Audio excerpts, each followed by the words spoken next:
Kita akan memainkan konsentrasi. Kalian harus konsentrasi. Jangan terpengaruh dengan gerakan ibu atau perkataan ibu. Oke? Jadi harus benar-benar konsentrasi. Nah, coba tangannya ke atas. Ke atas, tangan ke samping. Ke depan. Tangan ke samping. Tangan di atas. Tangan ke samping. Nah, jangan boleh fokus ya. Kalau lagi. Tangan ke samping. Ke depan. Ah, salah tuh. Nanti kurang fokus ya. Tidak kurang fokus. Mau lagi. Tangan ke atas. Tangan ke depan. Pegang telinga. Siapa yang salah? Oke.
Zaki disebut dengan reaksi dan Irfan merespon yang disebut dengan reaksi. Paham? Jadi intinya hubungan timbal balik. Ketika itu ada komunikasi antar pelaku. Ada komunikasi. Tahu komunikasi? Apa itu komunikasi? Komunikasi yaitu obrolan kita, topik obrolan, topik pembicaraan. Paham? Selanjutnya yaitu ada tujuan. Ada tujuan di sini. Misalnya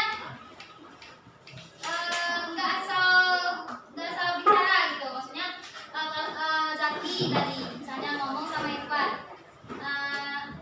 mau ngajak makan misalnya kan. Nah, berarti tujuan interaksinya untuk mengajak makan.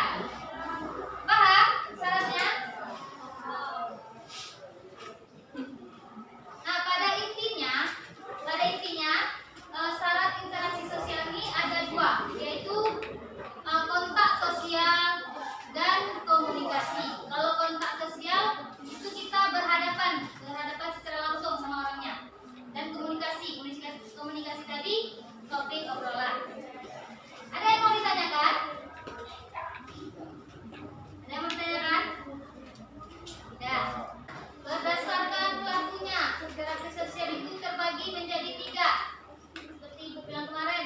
Yang pertama ada individu dengan individu. Ada individu dengan individu. Ngerti maksudnya individu dengan individu? Siapa yang paham? Coba angkat tangan. Lagi, apa itu? Nah, boleh. Terus yang tanya lagi? Dan murid itu, misalnya antara dua orang, itu individu dengan individu. Kedua itu ada individu dengan kelompok. Kalau individu dengan kelompok gimana? Guru dan murid, misalnya contohnya ibu sama kalian sekarang nih. Nah, itu namanya interaksi individu dengan kelompok. Satu lagi ada kelompok dengan kelompok. Seperti kita lihat di gambar ini. Ini sedang melaksanakan lomba tarik tambang ya. Nah, tarik tambang itu memiliki kelompok masing-masing. Gak mungkin satu lawan banyak orang gitu kan.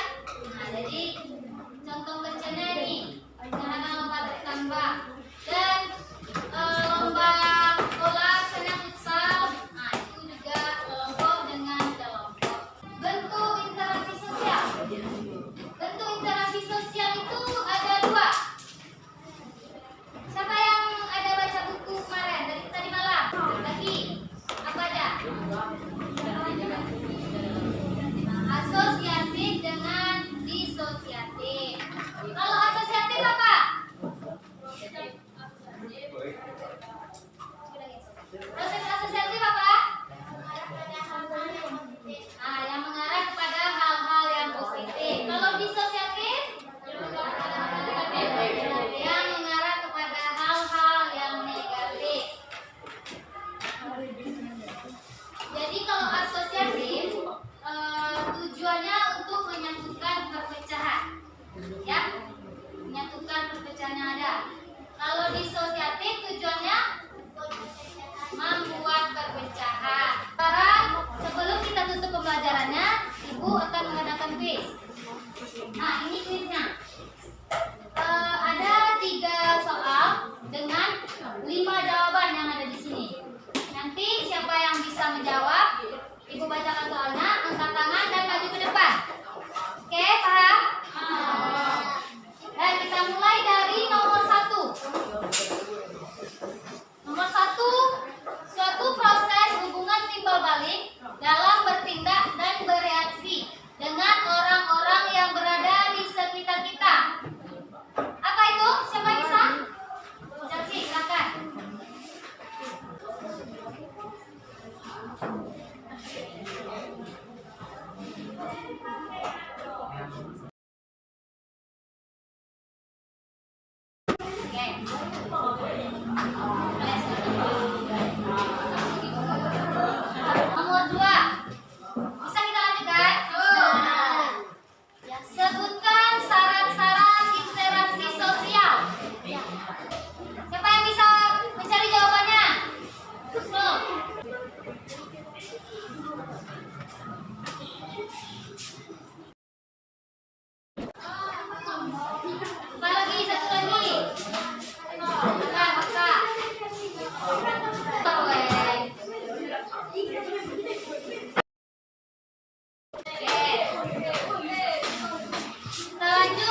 tadi. Oke, paham? Nah, ibu akhiri. Assalamualaikum warahmatullahi wabarakatuh.